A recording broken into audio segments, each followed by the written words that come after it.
Good afternoon, everyone. I hope everyone can hear us. We just wanted to thank Suzanne and Rebecca for asking us to be here and for coordinating all the logistics today.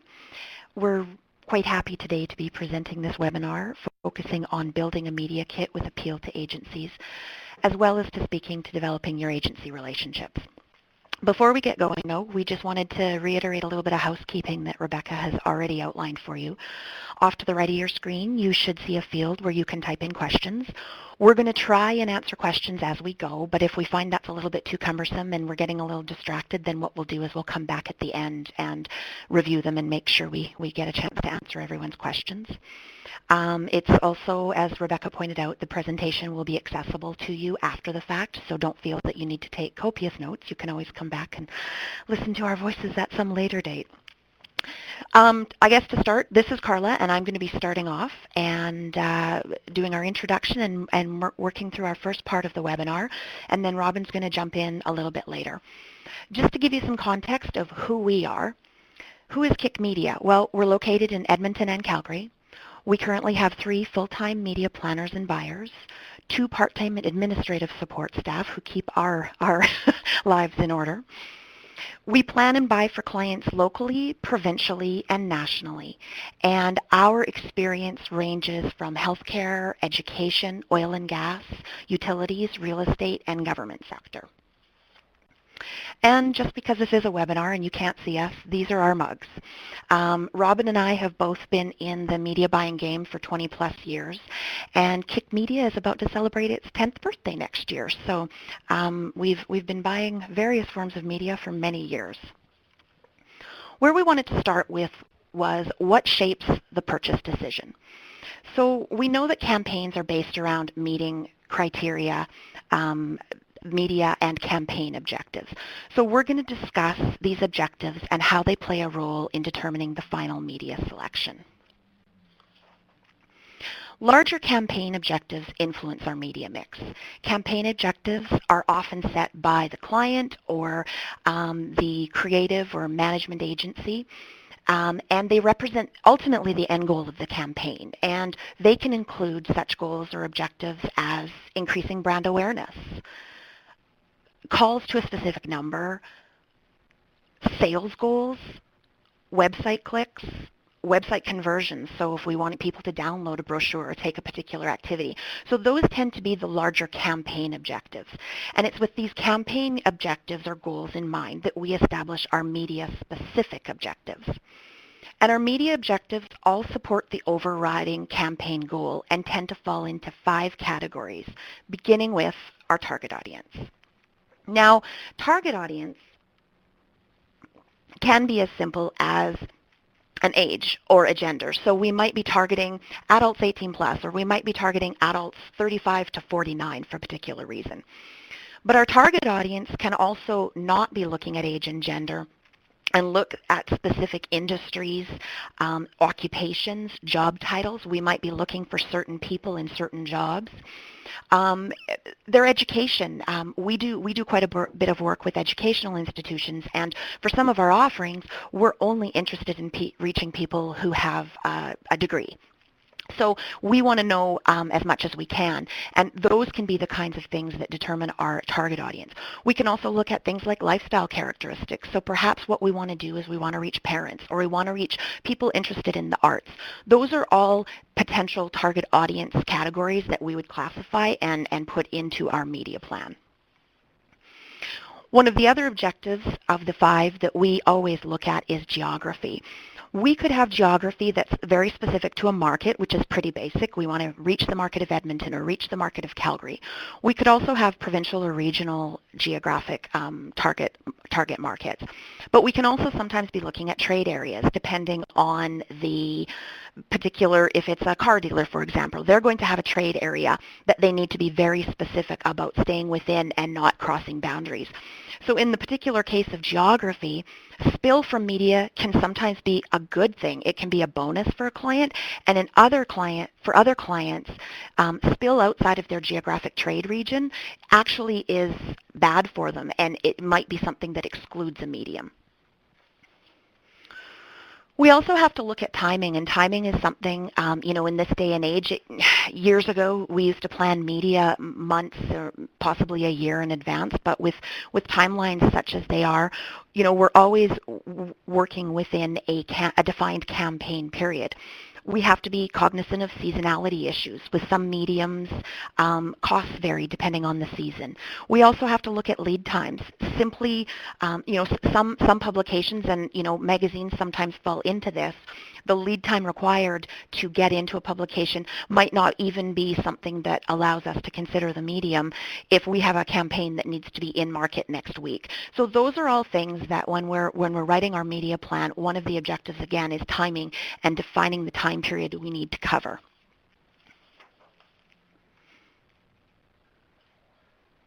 Oh, sorry, we're just having a small technical issue.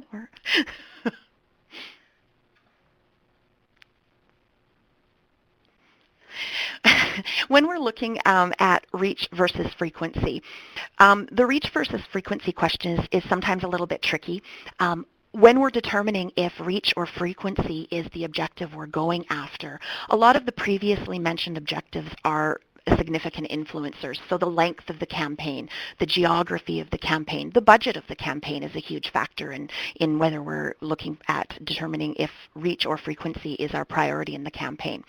When we're looking at reach, and from a media perspective, we're often expressing that as trying to reach a percent of the population.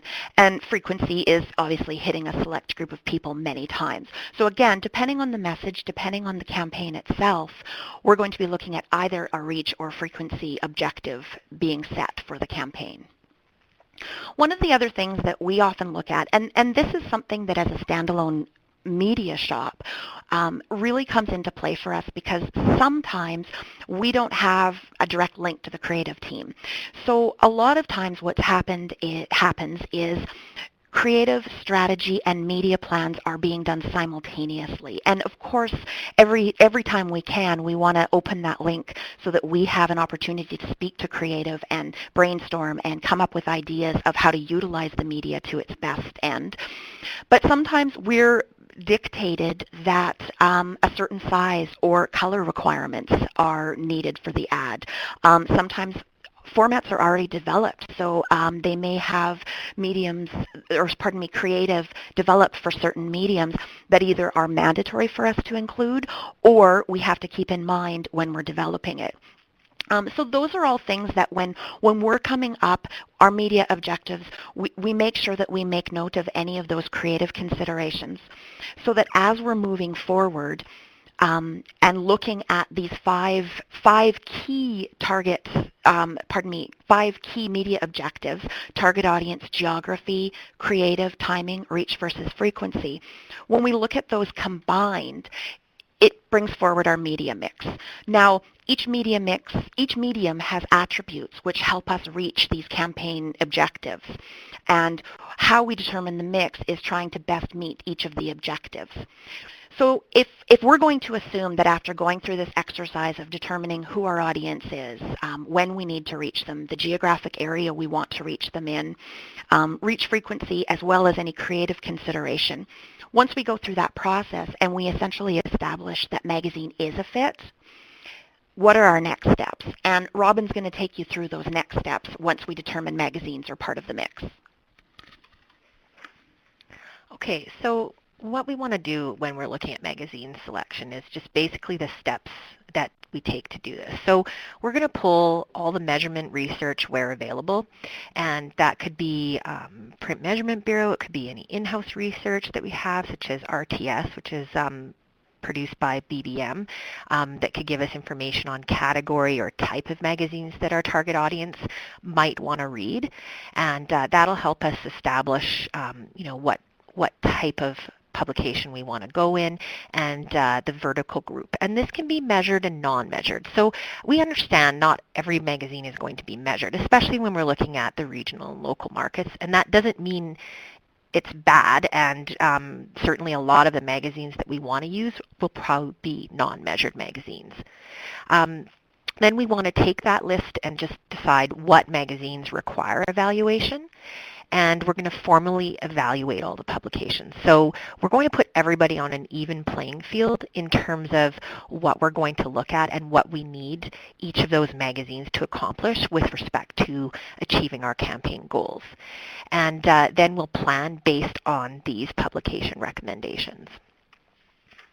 And so what we wanted to do is walk you through how we look at a publication and how we evaluate it, because I think this is really important in order to determine what type of information is critical for a kit as well. And so when we go, we're just going to kind of cover off what we look for and why are these factors important, and then just basically what planners and buyers are looking for. So the steps to publication evaluation is we're going to gather the media kits and back copies. And I can't tell you how important it is just to make sure you have your information online. When we plan, a lot of times we're doing this work on the weekends, early morning, at night. We just want to be able to go and find and source the information. We don't necessarily need to talk to anyone. This is information gathering. And so the more information we can get in a timely manner, the better it is for a planner. And then we're also going to go and download publication information listed within the Canadian Advertising Rates and Data listing and get all of that information that we can out of card, because they've got a lot of circulation and other information that might not be included in a kit. And then we're going to build the exhibits and evaluation templates to accurately evaluate everybody on the same level. So we're comparing apples to apples. So a lot of times we'll develop individual cost per thousand exhibits, circulation exhibits, and then our actual publication template is the same so that everybody is put on an even playing field as well as we go throughout the process. And so what are we looking for? Basically, this is what encompasses our publication evaluation. And so what I wanted to do is we'll go through each one of these points and talk about why they're important to include within a kit. So a publisher, a lot of times what this does is it just helps us recognize where there's potential efficiencies. So maybe it's putting multiple bookings on one order.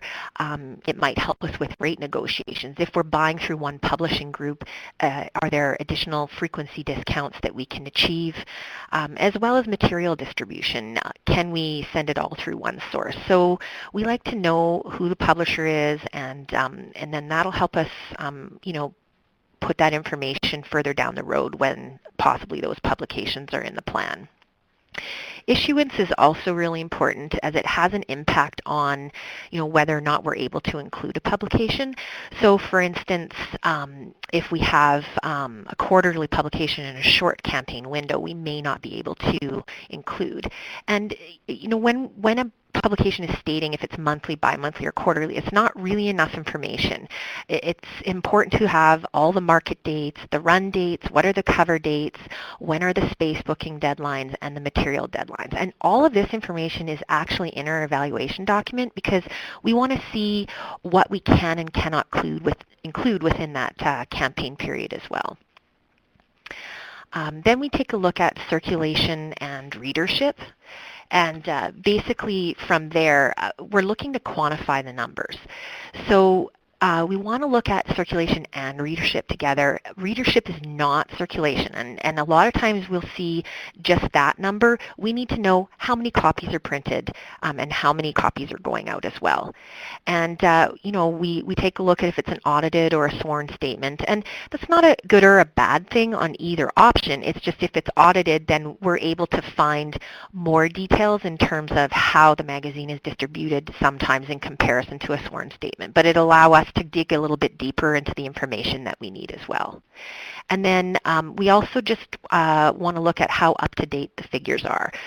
Sometimes seeing something where the circulation was verified in 2010, we're going to try and see if we can get more up-to-date and current figures for that as well, just to make sure, again, that we are on the same playing field with all other magazines within the evaluation.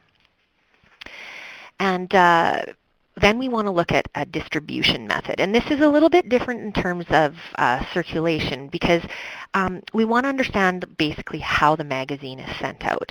And there's a lot of different ways to do this, and it doesn't, one way or the other isn't good or bad, but it just allows us to compare and evaluate everything on several factors. So if we're looking at, unaddressed or versus addressed for various publications, or are we going to businesses or residential?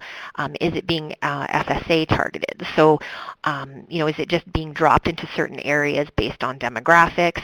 Is it stand pickups? And is the magazine a paid subscription? So that's going to tell us a little bit about who the actual readers are.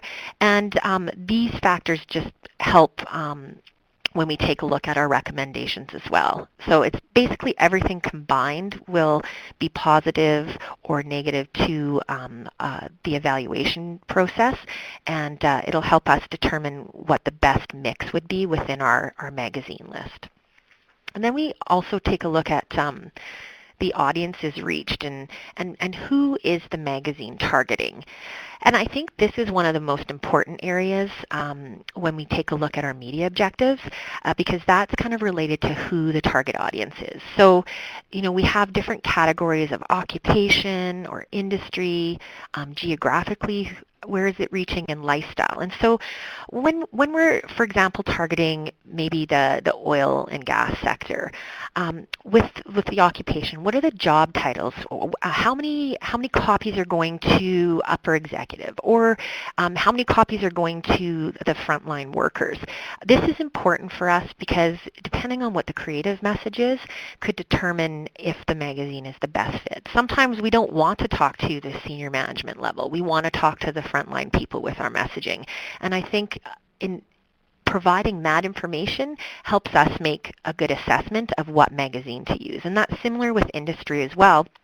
If we're looking at specific areas that we want to target, really knowing what industries or what companies the magazine is being distributed to will help us really understand if it's the best fit. And the more information that we can get, the better it is for us to evaluate properly, as well as make that informed decision. And you could have a great distribution, but if you don't tell us and don't have that information available to it, you might be missing out on some campaigns because of that.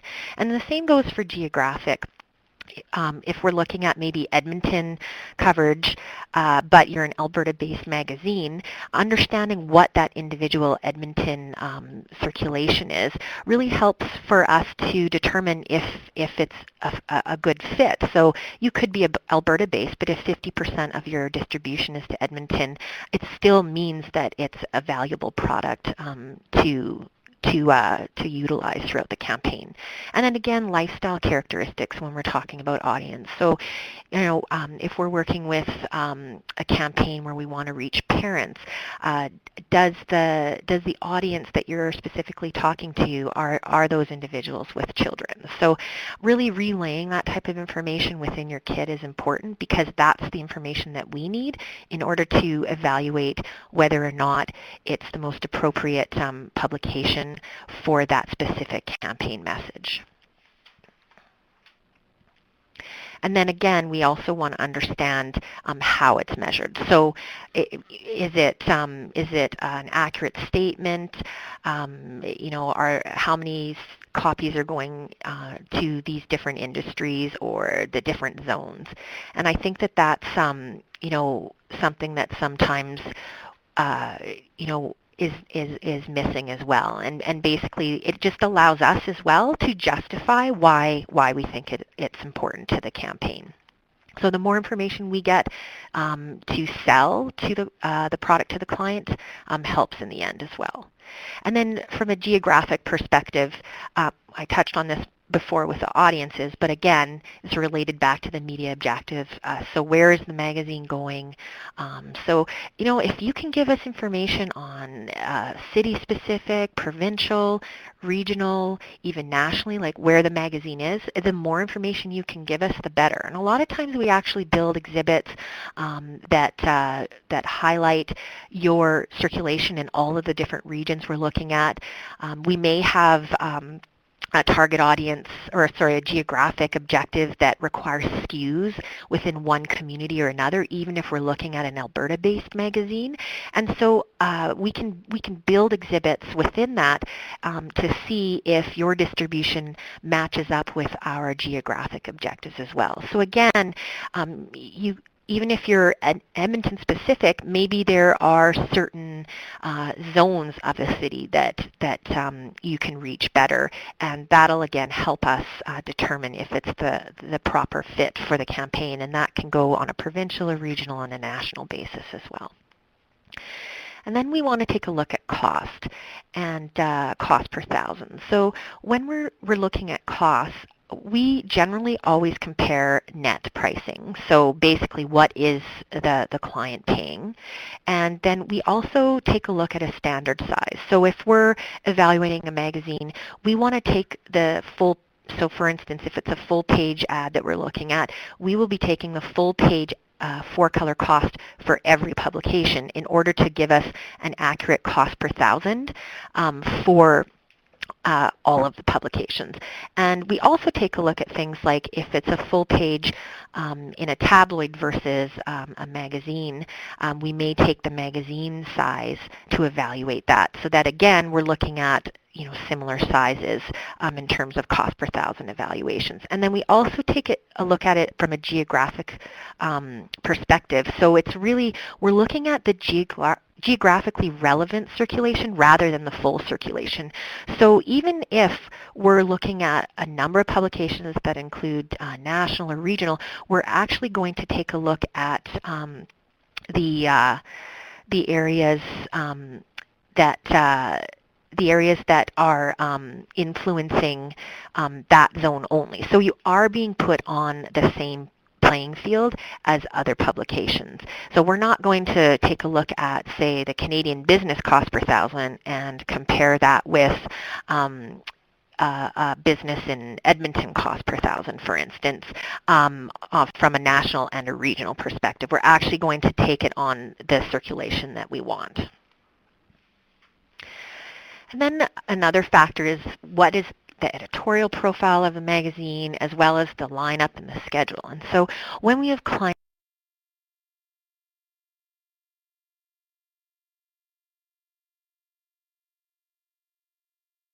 with particular interests, it's something that really can differentiate your magazine. So for instance, when we take a look at what you're talking about on a monthly basis, if you're a monthly publication, are there features relevant to the campaign in each issue? Possibly there, if you're a real estate magazine, it might be, key selling features or something like that that might have an interest to that particular campaign message. Or you could have editorial special features just running through select issues. So, for instance, we have some education clients. Well, maybe that means that we would pick the education features that are running throughout the year. Or if we're an oil and gas client, are you being distributed at a trade show throughout the year? And that could influence whether or not we want to go within your publication or recommend it or into those certain issues. So that type of information that basically can help us and you it really is important to include in your kit because, again, the more information we have, the more likely we're able to include or recommend your publication. And then we also want to take a look at the visual appearance of the publication. So what does it look like? Is it printed on glossy or newsprint? Is it a tabloid style or a magazine? What's the editorial to advertising ratio? And we're really, with this, trying to determine how cluttered the environment is where the message is being viewed. And sometimes the ratio doesn't necessarily mean, if it's a heavy advertising ratio, a bad thing. For instance, if you are a trade or equipment magazine that's selling products, there could be a large number of classifieds in there that is actually what the reader wants. So again, what is the fit for your particular category? And also, is there a competitor presence within the publication? That's really going to help us understand, like, if there's no competitors running in, why not? Is that an influencer in the selection of the publication, or maybe it determines that maybe we should be in there because the competition isn't in there, and to get presence up for the message as well.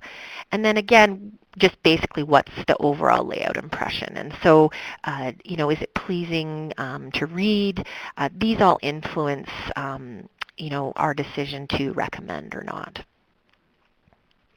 And then other considerations, which we've kind of talked on, is, again, it goes back to the media objectives, is what are the booking and material timelines? Does it fit within the campaign window in terms of your issuance? For instance, if you're an annual publication, can we, if we don't have the ability to change the publication or the creative, if it's a message that's more timely, it could be stale if it's sitting around after 6 months. So we need to also take a look at that information, and how it relates to our creative messaging and our media objectives as well. And then once we have all that information, we basically wrap it up with what are the positives of the publication and what are the concerns. And this is all related to each campaign. And I think that's important to remember. This isn't a general positive concern of your publication on a whole. It's how it relates back to our specific campaign. And it could be a great fit for one campaign, but your publication may not work for another campaign. So we always reevaluate this every time we go into a different campaign that includes a magazine mix. And then that's all going to tie into our final recommendation on whether or not we include with the media, within the media plan. And then what we wanted to do is, so that's basically what we look for and what we're trying to gauge. And so what should you include in your media kit?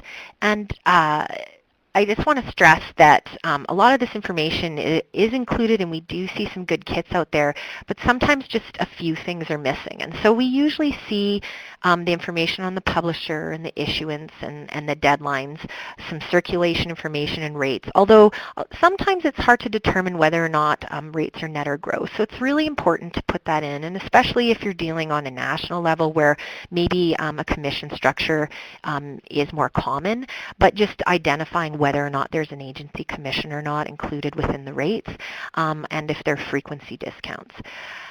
Things that we maybe don't see as much is material specifications and delivery details. Yes, it might be on a separate document, but being able to download everything at once and not having to go back and look for it is really important, because we can start building our costings and spec information for the creative without, at the same time, without having to go back and trying to track information down. And again, the editorial lineup and schedule, reader profile, like who are you talking to? I mean, that's always helpful to try and give us a better sense of who you're really looking at talking to. Distribution, how it's sent out and where it's sent. I mean, as much information as you can put in your kit, the better. Or if we can even download circulation information separately, it doesn't necessarily have to be in your full kit, but if we can get that information on our own as well. And then, if there's any niche-specific distribution where relevant. So if you're going to any trade shows or anything, that type of information, again, helps us build our publication evaluations. And then what to include online. So nowadays we can access a lot of information, and I think as planners we really appreciate it when we can get a complete kit online. We don't have to bother anyone to phone and find out. We can do it at our own leisure, and a lot of times, when we're faced with a lot of work during the day, sometimes it's just easier to sit down and download after hours all the information we might need to start our planning the next day. And then electronic back issues of the publication, not necessarily your online magazine, but an actual digital copy. It allows us to download a number of different issues, take a look at the content, take a look at the layout, without even having to get a hard copy in, and just checking out what editorial's running, how many pages the issue has on average. We can just sit and look at a lot of things without really having to even wait for back issues to be sent to us. I mean, I know that when we were dealing with electronic kits, 6-7 years ago, we'd have to wait sometimes even a week for the information to be couried in. So it allows us to get our job done a lot quicker if back issues are posted. And then again, sales representative contact information. A lot of times we might have to fill out a field to get information back to us, and we just like to know who we need to speak to and have easy access to that information. And so now Carla's going to go and talk about agency relationships and selling your products, unless there's any other questions, which I will monitor and see if anyone's typing. Thanks, Robyn. So what we wanted to talk about, and based on the conversations that we had with Suzanne and Rebecca, one of the areas that it was felt that you could use some insight on or find helpful is building agency relationships. So what we want to talk about is the types of agency. Oh, hold on, we have a question. We do have a question here, and someone has asked that they've read many times that we should not include pricing within the media kits. What is our opinion? Our opinion would be the exact opposite of that. If we don't have prices available to us, it adds yet another step to our evaluation process, in that, fine, maybe we have publishing schedules, perhaps we have a lot of the other information, but if I don't have a price, I am stopped dead in my tracks trying to evaluate your publication. And I'll be honest, I mean, it's, yes, we'll come out and we'll seek it, but if information is difficult to find, we have had situations where we have to go back to the client to say, information not provided. So, you never want to be the publication that goes back with information not provided as your cost for.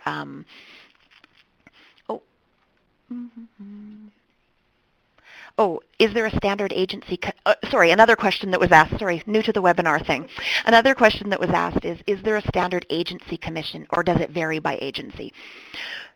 A standard agency commission is 15%, and that is standard across the board. What is not standard is how agencies charge their clients. Agency commission was typically 15% for years and years and years, and essentially that was the billing model that a lot of agencies used. So if your ad cost $100 at gross, they billed the client $85 and kept their 15%. Most agencies nowadays, though, do not work on agency commission model for billing. A lot of agencies nowadays work on a fee basis. So we take the agency commission. Whether your media kit is gross or net, in the case of our shop, every single thing we do for every client, whether the media kits is gross or net, we net everything down and take that 15% off. So from our perspective, put your cost in your kit. We don't actually care either way if the kit is gross or net. We can do the math and net it down if required, but just indicate it. But yes, 15% is typical. We had another question here that says, when agencies respond by saying we'll keep your media kit on file, should we assume this is a nice way to say no, or are they never likely to get back to you and buy? I would say that it depends on the nature of your publication and its relevance to their clients. Certainly, we certainly do keep every kit we get on file. We generally tend to be quite upfront with, when a sales rep calls us with a magazine that we don't have a lot of clients where it's relevant, we're usually quite upfront and say, yes, we will keep your publication kit on file, but know that it's likely not a fit for any of our clients. What other agencies say and individual buyers say, I can't speak to that, but generally I think we like to be as upfront as possible, because certainly stringing you along, so to speak, doesn't help either of us in the process. Jim, someone also says we love it when our competitors post their media kits and rates online. You know, I can appreciate that, there's probably a little bit of hesitation with respect to putting full kits online. But what I'll tell you is if your competitors want your media kits, they're going to get it. Um, you know, they do. They find a way. When you're not posting your full kit online for us, it's just one more barrier with respect to us having access to your information. And I really do, it is one of those things where in speaking with people in the industry, they find a way to get your kit. So if it's not online, they're going to find another way. And absolutely, I appreciate the competitive edge that potentially it takes away, but it also does take away or does place a barrier in our way with respect to evaluating your publication thoroughly and efficiently and getting it put into our plan if appropriate. I think what we want to do is quickly step back though to the away from questions for a minute and go back to the presentation with respect to agency relationship. And just talk to you about, we want to go through the types of agency and client relationships. We want to talk to you about how we navigate those relationships to ensure, a connection with agencies. And then briefly touch on selling locally, regionally, and nationally, and some of the variables that influence purchase, which, Robyn did speak to a little bit when we talked about cost versus cost per thousand on a geographically relevant basis. First, let's talk about agency of record. And agency of record, or AOR as they're more commonly called in our jargon, is when we handle everything for a client. We handle every campaign, we handle every piece of media business that comes through the door. Everything goes through the agency, and that's at the request of the client. We land up buying all their campaigns. We also look at all their media opportunities and provide POVs or point of views, and those get funneled through us. So in those instances, what will happen is publications will send us a publication or an issue that they think is relevant to our client. And when we're the agency of record, we'll look at that publication as a whole and keep it in mind for all future campaigns for that client. But we'll also, depending on the nature of the relationship with the client, sometimes it's a verbal, we'll do a point of view with the client to say, hey, we got a publication in that we think we want to consider on your next campaign. Let's talk about it the next campaign we're briefed on. Or sometimes we will do a thorough formal publication evaluation, send it through to them with a recommendation for inclusion on campaigns currently in market or currently being planned. But either way, in that agency of record, your agency is the first line between the media and the client. And in most AOR cases, that's what the client wants, is that's part of the reason they have us, is to front those calls and help them make those decisions. The second relationship, and frankly fairly common in the Alberta market and in a lot of Western Canada, is project-based. So with project-based, the client is selecting specific projects or campaigns that they are handing to the agency or putting up for RFP, and the agency is handling those select projects or campaigns. In some cases, and Government of Alberta is a really good example of this, multiple agencies work on the business of planning. Now, DDB is always the buying agency for government, but in this case, you could have upwards of 6, 12, 14 different agencies handling the planning. So it's important to understand the difference in that project-based, because when we're looking at something that's project-based, you could also have a situation where clients are also purchasing their own media. So when they're purchasing their own media, we're doing part of it, they're doing part of it. It becomes a little bit nebulous as to where the lines get drawn, and so it's important. In our opinion, what we prefer is when it's a project-based client, is to simply ask us the question of how you'd like us to approach it. Some of our project-based clients still want all media POVs to come through the agencies. Others want it to come through, sorry, lost my train of thought. Others only want us to deal with POVs specific to their campaign, so not their entire business, but the specific campaign that we're working on.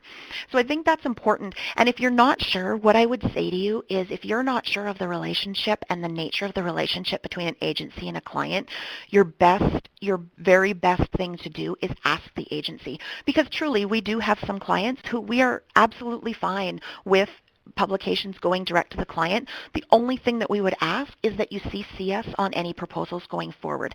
And part of the reason for that is because what ultimately happens is, I would suggest 95% of the time, even when it's project-based, when a proposal gets sent through to the client, the next thing the client does is ask us what our opinion is on it. Even if it's gone direct to them, they will still come back to us and ask an opinion. So if we're in the loop and we know right from the beginning what's being put in front of them and we have an understanding, it certainly makes it an easier conversation to have with the client when we're in the loop. And again, going a little bit further with building your relationship is, beyond the respect for the agency relationship with the client, which we just talked about. And this is something that I think, persistence is not always the best way to go about it. I think it's important that when you're approaching agencies that you understand that unlike a retail client, the money isn't ours. So although we appreciate that you have deadlines and that you need to understand if something's moving ahead, our challenge is that because it's not our money and we're ultimately not having the final say on budget, if we're telling you we don't have an approval, that is the honest truth, because I assure you, if we had approval, we want it off our desk just as badly. So when we will sometimes get 2 and 3 calls a week asking if we have, any news on the approval. And I think this goes without saying for all agencies. We get a ton of calls, and in an average month, we're getting multiple calls from multiple publications. So be cognizant of that. And I think be prepared with your offering too. One of the things that we'll find is that we will sometimes get calls from, and this isn't just about magazines, this is mediums, across the board. We'll get calls from sales reps telling us about, this great fit that they feel is appropriate for a campaign or a client we're working on. And our first question to them, or our first statement to them, is send me something. I want to see everything in writing. I want to see your deadlines. We go back to all those same things that, Robyn reviewed about, timing, deadlines, all those kinds of things. Be prepared to follow up after your phone call, or to be honest, preferably send it to us, then follow up. Because at least if we've seen it, then when you call, it's not just an affirmation that we've received, or that we'll check, we'll look for the email. We can affirm that yes, we've received the package, we haven't had a chance to look at it, or we have, and it's either a fit or a not. I think the more prepared you are with respect to what you put forward to us, the easier our job is. And we recognize you guys are just as time crunched as we are with respect to getting through your day and getting through the work, but the easier you can make our jobs with respect to putting a point of view forward to a client or putting something into a plan, the easier it is for us to get our job done. And we're all, it's human nature that, it's the path of least resistance sometimes. So I think, make sure that you're prepared with the offering that you're selling or you're sending us. With respect to selling your product locally, regionally, and nationally, there's no question that when you're looking at selling it locally and regionally, when we're looking at it, and Robyn already spoke about this quite a bit, that when we're looking at your circulation and your potential reach, we're looking at it against our target our target geographic objective. So we're measuring it against what's relevant. So you are on an even playing field when we're looking at you compared to national publications.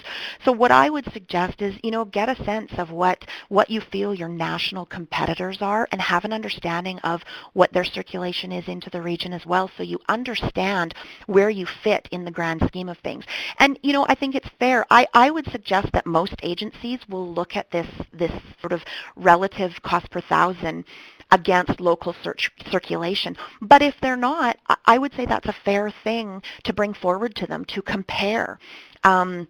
Because I think what will sometimes happen is, it gets glossed over, because when we look at the national side of selling, we know that it's number driven, and we know that sometimes out here in the West we're secondary or sometimes tertiary, not only markets, but then they're looking at mediums as secondary and tertiary after they go past the national buys that that blanket the country.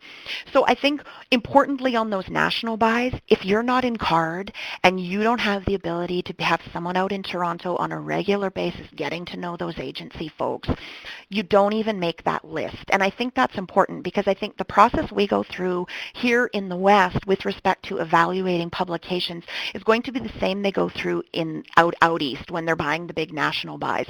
They're going to go to card and they're going to pull a report that tells them all the publications in a vertical category. That's going to be their starting point. Yes, they're going to go to the numbers. Yes, they're going to look at PMB and they're going to look at those things. But I think that's your opportunity to make it onto the list and then speak to them about, how you can help complement the Western circulation. And I think that's, sort of on on with respect to that national side of things, is if you can find partnership efficiencies, and ultimately as planners and buyers, that's what we do on our end of things. So if we're buying something and we have a national objective of reaching nationally across the country, we absolutely recognize that in a lot of the national publications, the circulation is very east heavy. So we know that that's fantastic. This national publication has this huge circulation, but maybe 70% of it is out in the east. And it may not necessarily be reflective of population. So what we then are looking at when we're putting these national buys together is, where are deficiencies in the country? Where are we lacking the reach into the marketplace? And that's where we will find those partnerships, and we'll build them essentially ourselves, so that if we feel that, again, using a reference Robyn made earlier, if we're in Canadian Business or we're in The Economist, just to name a couple of publications, but we feel that our Western representation is low, especially in Alberta, BC, and Saskatchewan, what we'll do is we'll go through and say, okay, what are the publications in those provinces that can help us fully round out that national audience?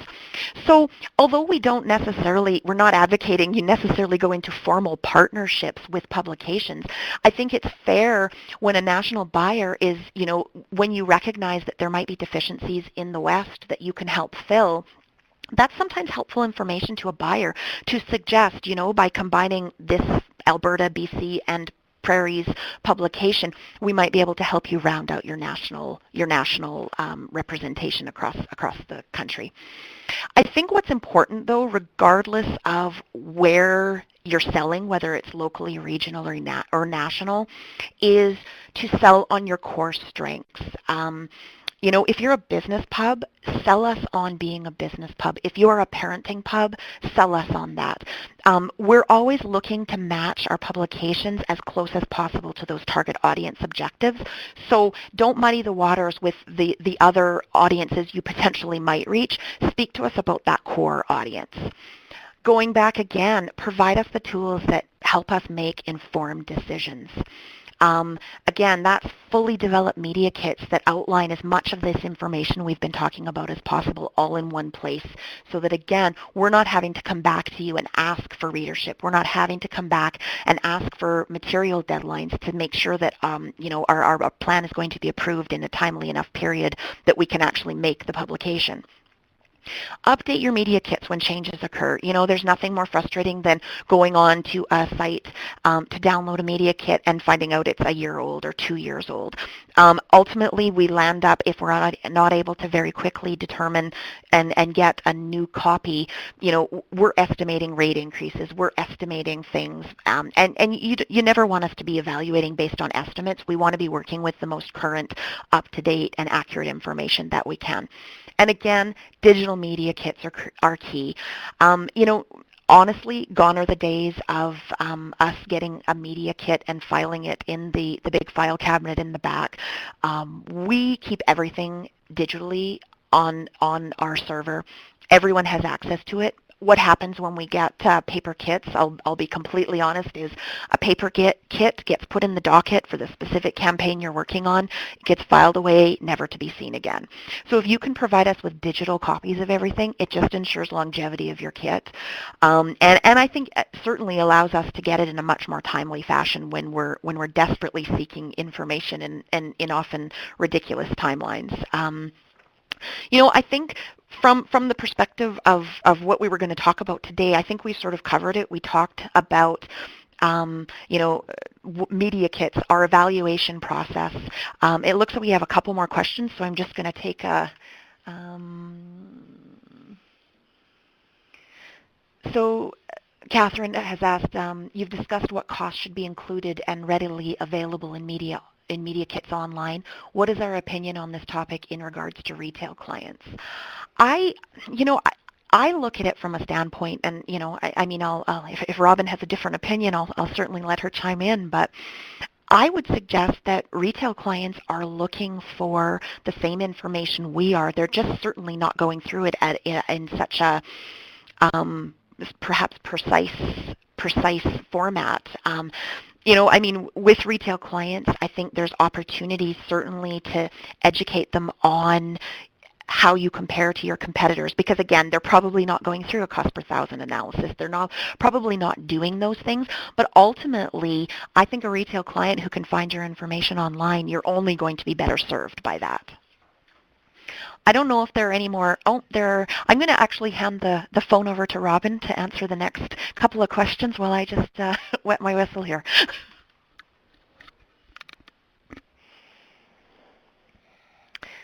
Now we'll just wait for people to finish their.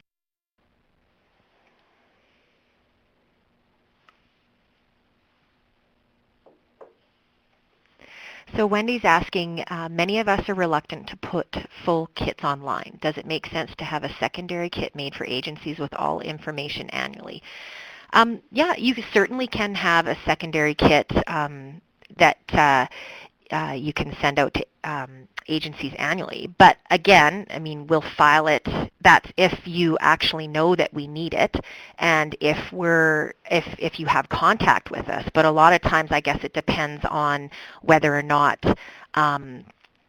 you've been dealing with us and that have sent it out, and if we have it in our kit. So if it's new business or a new campaign or a new category, we're not going to have that information. So again, we're going to be searching for the information. And I'm not saying that we can't call you to get the information. Again, it's just, and maybe that is, we can certainly call and get the kit and have a full kit. So as long as we're getting all the information right away and you're reluctant to leave it online, that's fine. Just make sure that you have a complete kit that you're going to send out to an agency.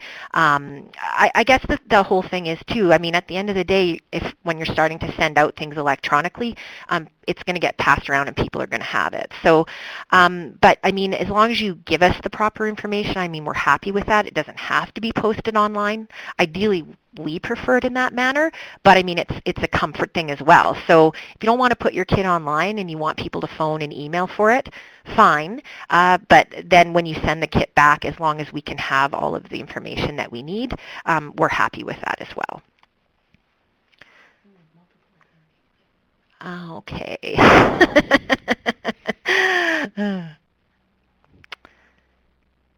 You're welcome, Wendy. Okay, Rebecca.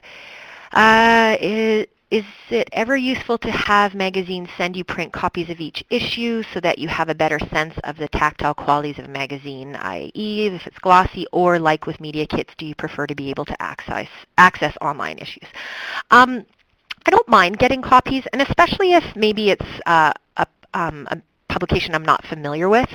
I do find like flipping through an e-edition is helpful. Certainly we can get copies in. Sometimes we do actually get copies in monthly and things like that, and they do end up going into the recycle bin. If we're working on a campaign that we're using that magazine, we certainly always flip through to take a look at it. And we don't mind getting copies in. Again, it's about resources and costs. So if you're sending out a bunch of magazine copies and everything like that, and they're just going into the recycling bin after we've had a look at them, just accept that that's what happens. We don't mind taking a look and flipping through them, and certainly sometimes timelines allow us to do that, and sometimes they don't. So in this day and age, unfortunately, a lot of times we have to be doing things quite quickly, so it is easier for us to find things online. And then Michelle, do you appreciate in-person presentations or do you prefer email or something else? Um, for us, it really just depends. If you have if we've never met before and if we're working on a new project, certainly in person is great. I think in this day and age, a lot of times we don't get to know and you can't build those relationships as well anymore.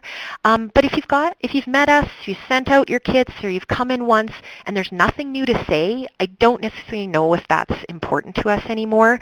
And I think it's all about how much time everyone has.